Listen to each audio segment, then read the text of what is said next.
Tu fais pas vraiment tout ce que tu disais. T'es pas trop exemplaire. Mon âme que devant les potes. Si j'avais su.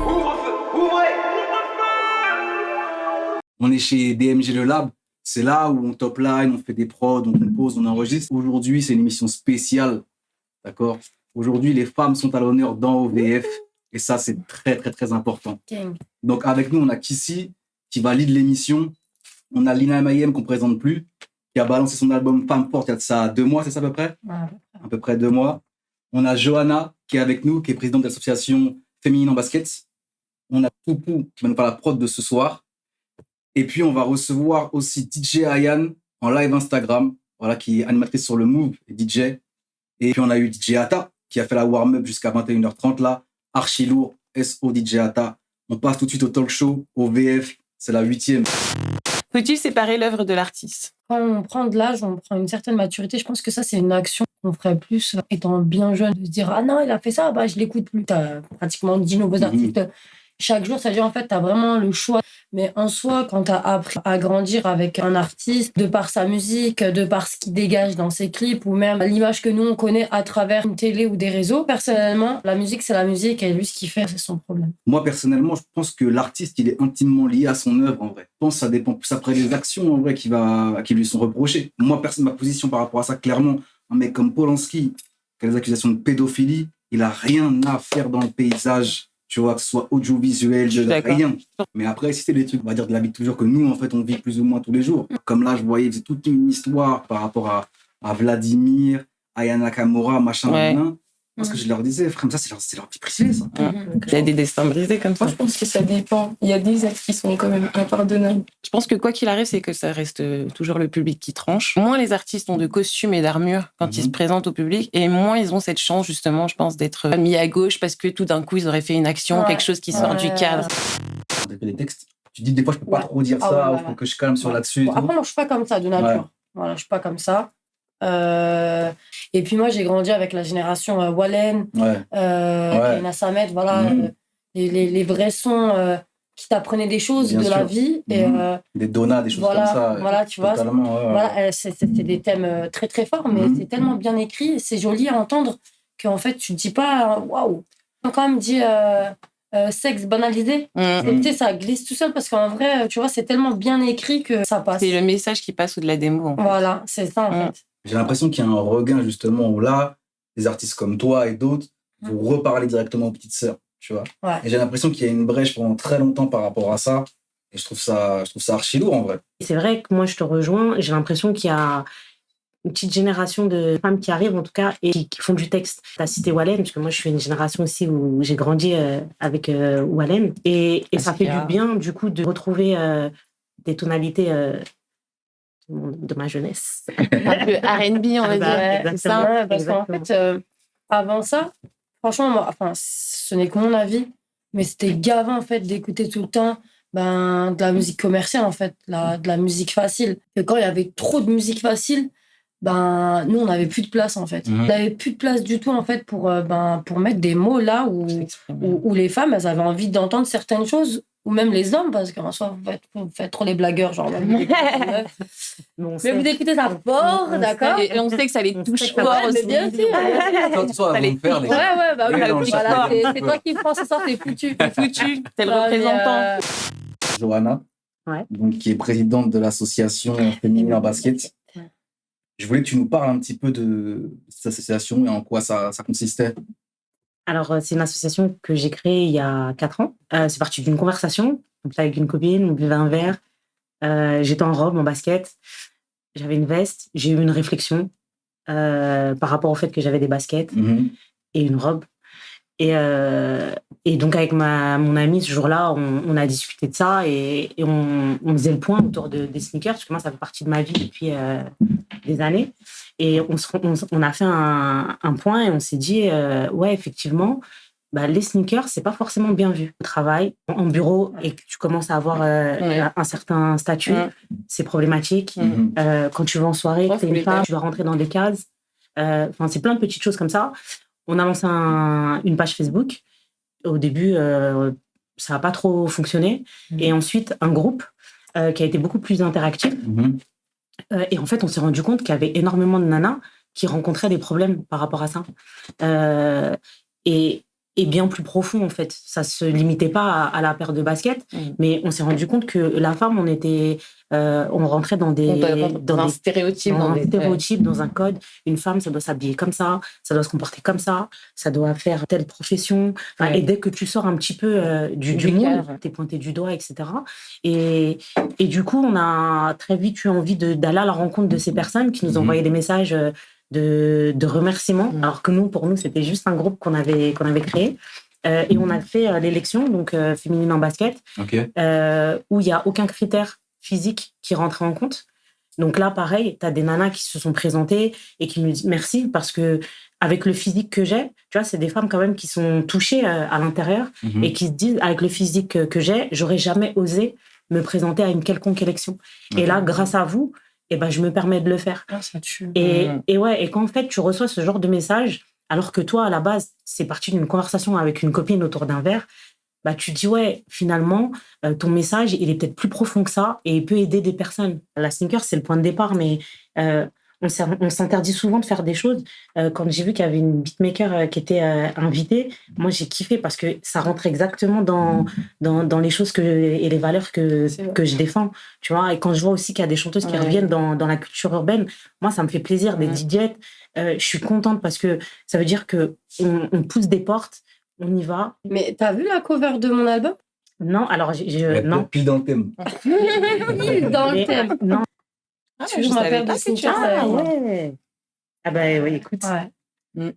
Toujours ma paire de sneakers avec moi. Présidente de la future élection féminine en basket, ça peut faire aussi. Il peut se passer quelque chose. On est avec Toupou qui nous a préparé une petite prod pour aujourd'hui. Moi, c'est Toupou. J'ai 24 ans. Et je fais de la musique depuis que je suis jeune, en fait. Voilà. J'ai commencé par le piano. Ensuite, j'ai pris des cours de batterie. Et voilà, après, j'ai commencé les prods.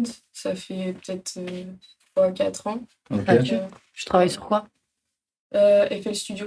Du coup, j'ai un petit clavier. Et puis voilà, c'est parti. C'est quoi tes inspirations quand tu composes en règle générale? En fait, la plupart du temps, la musique que je fais, c'est vraiment pour m'exprimer, en fait. Genre, je vais pas trop parler, mais je vais faire ce que j'aime. Du coup, c'est un peu un mood, en fait. Écoutons ce mood, alors. T'es parti sur une loupe, du coup. Avec la guitare.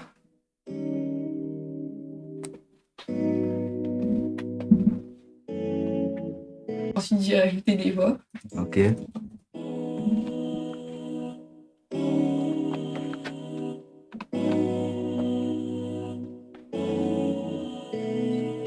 J'ai rajouté des hi-hats dessus.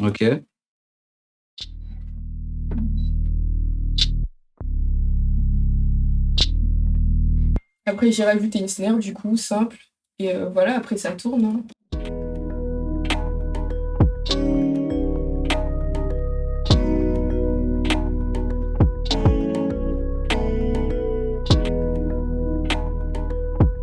Elle arrache des têtes. Fortement, Elle arrache des têtes, là.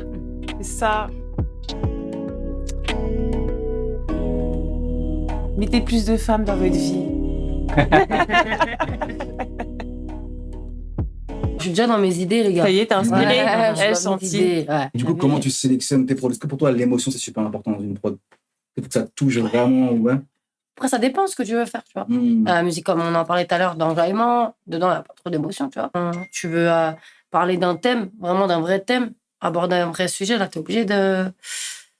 Petit piano, petit violon. Moi, je vais aller m'enfermer avec la voix Fardy. On s'est triturer un peu cette prod et on passe à l'interview Femme Forte.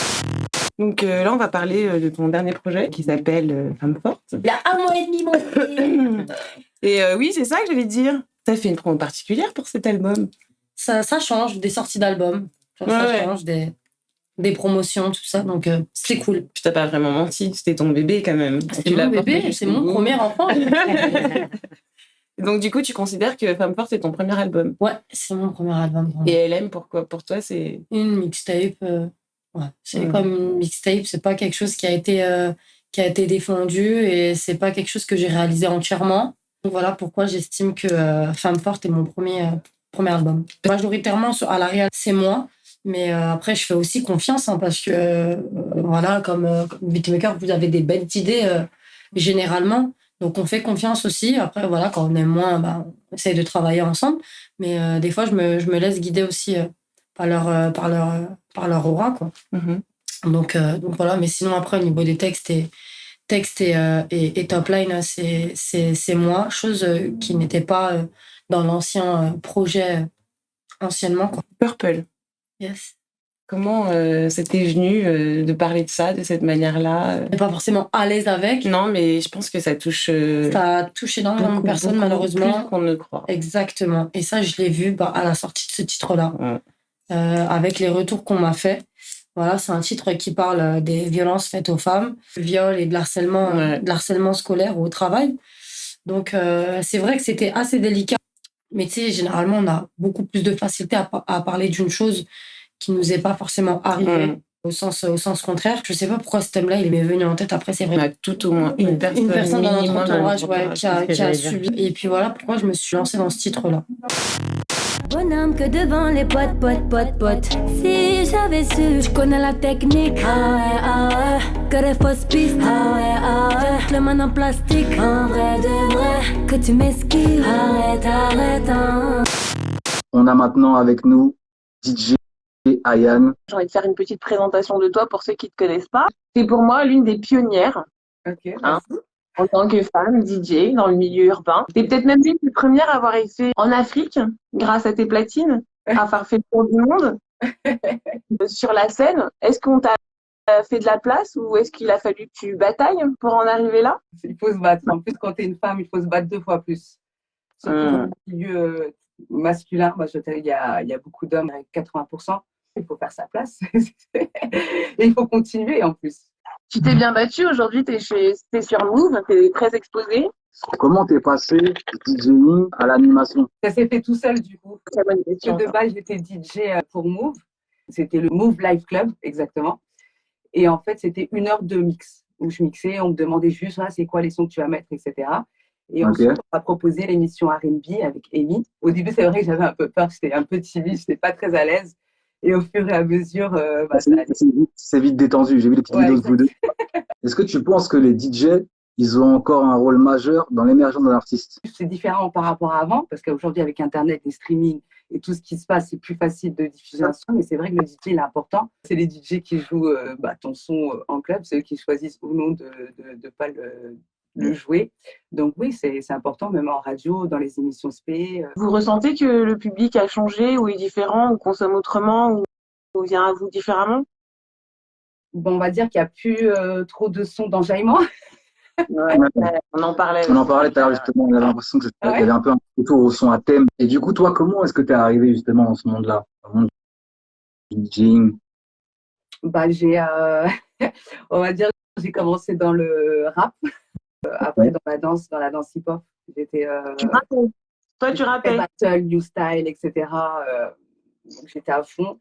Et puis, toujours à la recherche des nouveautés, que ce soit old school ou des petites pépites old school. Et il y a beaucoup de gens qui me demandaient tout le temps des sons. Putain, t'as pas des sons enfilés ou des nouveautés ou des classiques. Et un jour, un DJ m'a dit en rigolant, putain, tu pourrais être DJ. Parce que je lui ai filé des sons. Elle m'est restée dans la tête, en fait. Je me suis dit, mais je la connais. Et j'étais là quand elle a commencé à la grave. Ça fait plaisir, c'est clair. Ça me fait vraiment plaisir. Comme tu dis, 2011. 2011, t'imagines, ça va faire 10 ans l'année prochaine. Et ben, vraiment big up et plein de bonnes choses, en tout cas pour l'avenir, pour toi.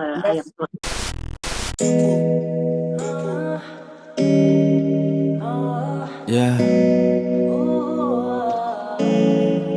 J'ai voulu essuyer tes sanglots, mais je les ai semblés. Ce qui nous éloigne pourrait nous rassembler. À l'étroit, je me sens clos, sans clé. Si nos problèmes nous ressemblent, alors on est cinglés. Ah putain, j'ai les mots blindés.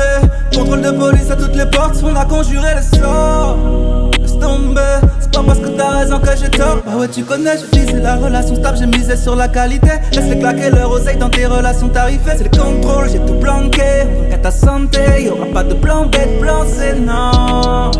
Faut pardonner, j'fais rien à pardonner. H24 charbonné, rien n'a changé comme le bâtiment. Faut pardonner, j'fais rien à pardonner. H24 charbonné, rien n'a changé comme le bâtiment. La nuit est si belle quand je raille, la nuit est si belle quand je suis ailleurs. La nuit est si belle quand on raille, la nuit est si belle qu'on fuit ailleurs.